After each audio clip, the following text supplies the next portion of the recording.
আসসালামু আলাইকুম সবাইকে। Welcome back to my page কৃষকের জীবন। আশা করি সবাই ভালো আছেন। আল্লাহ তাআলার রহমতে আমিও ভালো আছি। আমি আমার আগের ভিডিওতে দেখিয়েছিলাম পান খেতে সেচ দেওয়া এবং আজকে আমি দেখাবো আমার ভিডিওর মাধ্যমে আমি আগে দেখিয়েছিলাম যে আমার মানে একটা ঘাসের জমিতে ঘাস লাগানো। আ বিভিন্ন ধরনের প্রক্রিয়া দেখিয়েছিলাম ঘাস লাগানোর। তো সেই ঘাসের জমিতে আজকে সেচ দিতে যাচ্ছি আরকি। তো সেই সেচ দেওয়াই আপনাদের মাঝে অ্যা তুলে ধরবো আরকি। তো আমি মানে সেচ দেওয়ার জন্য যেসব জিনিস লাগে আরকি সেগুলা নিয়ে আমি চলে গিয়েছিলাম মাঠে। তো মাঠে যাওয়ার পরেই আমি সর্বপ্রথম মেশিনে পানি তোলার কাজ করতে লেগে গেলাম। তো পানি তুলতে অনেক সময় লেগে গেছিল। কারণ এখন প্রচণ্ড রোদ, গরম, আ তারপরে আবার আ বেশ কিছুদিন ধরে বৃষ্টি নাই। তো বৃষ্টি না হওয়ার কারণে মানে সব জায়গাতেই অ্যা পানির লেয়ারটা আরকি অনেক নিচে চলে গেছে। তো এমন কিছু জায়গা আছে যেখানে কিছু মেশিনে পানি মানে পাচ্ছে না আরকি। তো অনেক জায়গা আছে সেখানে পানি উঠতেছে না। তো কিছু জায়গা আছে সেখানে উঠতেছে। তার মধ্যে আমার নিজের মানে মেশিন আরকি আছে।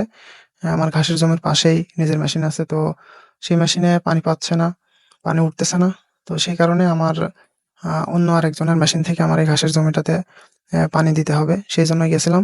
তো পানি তোলার পরে মেশিনটা স্টার্ট দিয়ে দিছিলাম। তো স্টার্ট দেওয়ার পরে আমি সর্বপ্রথম পাইপটা পেড়ে নিলাম আরকি।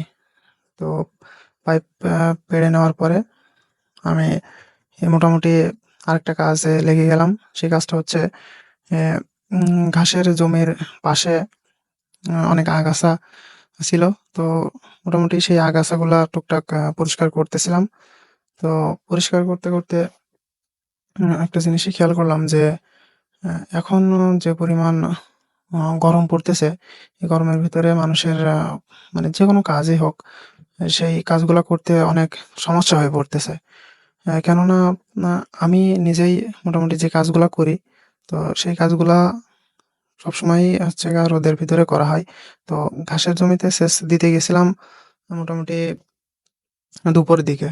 তো দুপুরের দিকে প্রচন্ড রোদ আর গরম ছিল। তো তার মধ্যে পানি দেওয়াটা অনেক কষ্টকর হয়ে উঠতেছিল। তো কিছু করার নাই।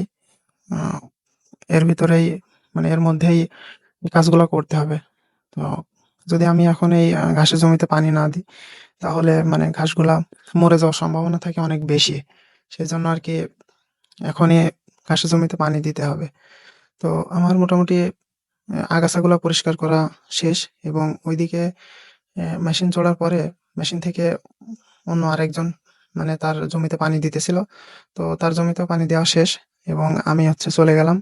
মানে আমার ঘাসের জমিতে পানি দেওয়ার জন্য মানে যে পাইপটা পাড়ছিলাম ওই পাইপটা মেশিনের সাথে লাগিয়ে দেওয়ার জন্য গেছিলাম। তো পাইপটা মোটামুটি কয়েকবার চেষ্টা করার পরেও মানে মানে জুড়তে পারতেছিলাম না। কারণ আমার পাইপটা ছিল অনেকটা চিকন। তো চিকন পাইপ নিয়ে উম ওই মেশিনের মুখের ভিতরে দেওয়া সম্ভব হচ্ছিল না। তো কয়েকবার চেষ্টা করার পরে অবশেষে পাইপটা জুড়তে পারলাম।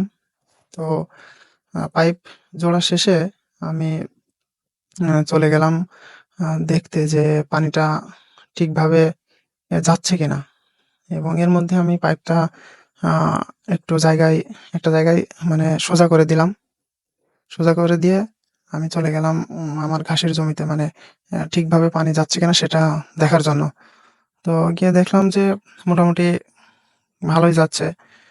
একটা জায়গায় আ মানে পাইপ জুড়ে দিছিলাম। তো ওখান থেকে পানিটা কিছুটা বেরিয়ে যাচ্ছিল তো সেজন্য তারপরেও মোটামুটি হয়ে গেছিল পানি দেওয়া।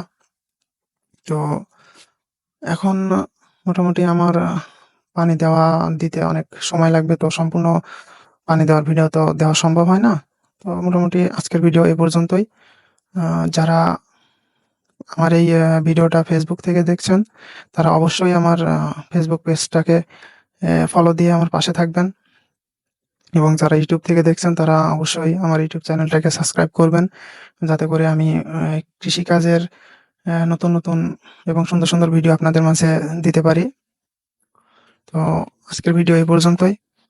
সবাই ভালো থাকবেন। আসসালামু আলাইকুম সবাইকে।